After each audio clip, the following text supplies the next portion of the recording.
Inilah sekolah kami, indah alamnya, namun secara digital kami hidup di tengah kegelapan. Kami ingin mengajarkan coding dan kecerdasan artifisial untuk seluruh siswa, namun kendala satu demi satu silih berganti. Internet yang kadang sering putus, lampu yang kadang ketika kita membutuhkan sering padam.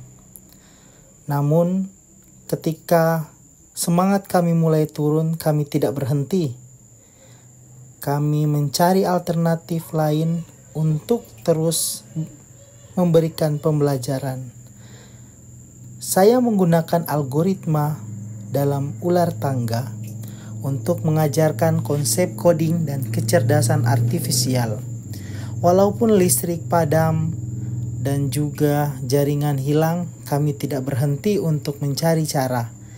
Kami menemukan inovasi menggunakan ular tangga bekas dari pelajaran matematika, dan hal ini bisa digunakan untuk mempelajari coding, bagaimana algoritma berjalan, bagaimana siswa dapat menerapkan konsep algoritma dalam memecahkan masalah. Siswa diminta untuk berpikir kritis secara berkelompok dalam menemukan solusi, bagaimana bisa menuju satu kotak dari kotak lain dengan kondisi maupun tanpa memperhatikan kondisi. Ini akan memicu proses berpikir mereka.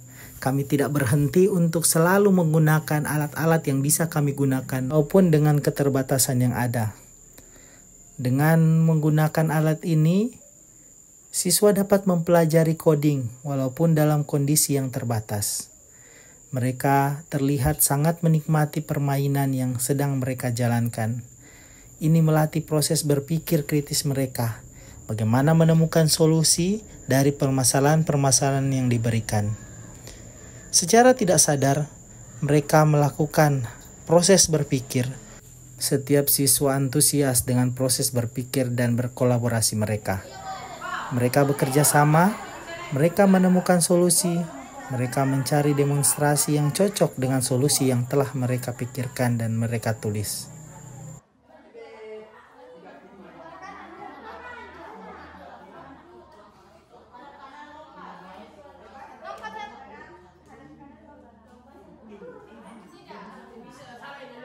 Apa ini dia lompat satu. Iya, lompat aja. Lompat saja dah. Iya.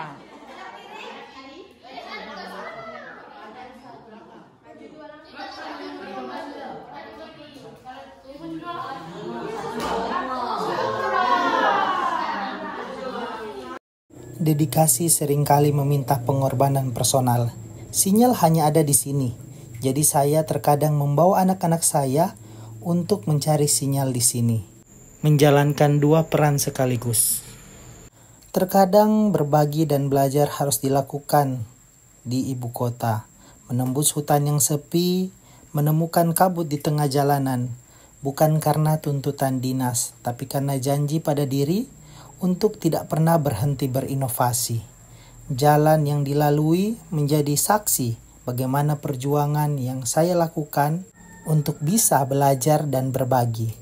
Tidak jarang malam maupun hujan harus saya lalui untuk selalu bisa berbagi dan belajar. Jaket ini juga merupakan bukti bagaimana perjalanan ini dapat mengancam jiwa.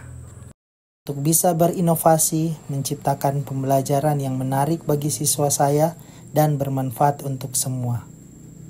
Perjuangan tidak berhenti di situ. Saya memiliki PR untuk bisa berbagi dan membangun sekolah melalui pembelajaran yang sudah saya dapatkan. Hal ini ternyata memicu rekan-rekan bisa berbagi di sekolah. Dedikasi bukan hanya berakhir di sekolah. Saya juga harus menerima rekan-rekan guru yang ingin belajar di rumah siang maupun malam. Kadang kami harus duduk di teras dalam kondisi yang terbatas. Ketika lampu menyala, kita dapat menggunakan akses internet maupun listrik, namun muncul kendala baru. Tidak semua siswa memiliki akses kepada internet, sehingga tidak jarang saya harus membagikan pulsa data saya kepada mereka. Dengan keterbatasan yang ada, saya hanya bisa membagi 4-5 komputer atau perangkat yang bisa dibagikan dengan internet. Namun ini tidak menyurutkan semangat mereka untuk belajar.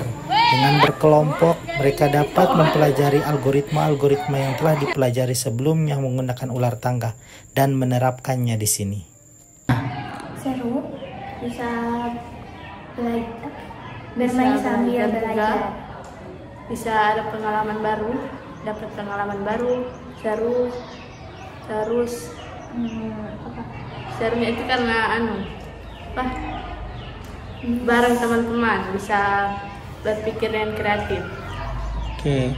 Nah, kalau pembelajaran yang tadi pakai aplikasi di sini bagaimana? Juga bagus. Bisa membuat permainan, animasi, dan bisa berpikir. Bisa juga ada pengalaman baru karena kita bisa belajar dari situ dan bisa buat game sendiri. Perjuangan yang berakar dari keputusasaan terhadap infrastruktur ini tidak berlalu tanpa makna. Peran ini membuka kesempatan bagi saya untuk menjadi fasilitator coding dan kecerdasan artifisial bagi rekan-rekan guru di kabupaten.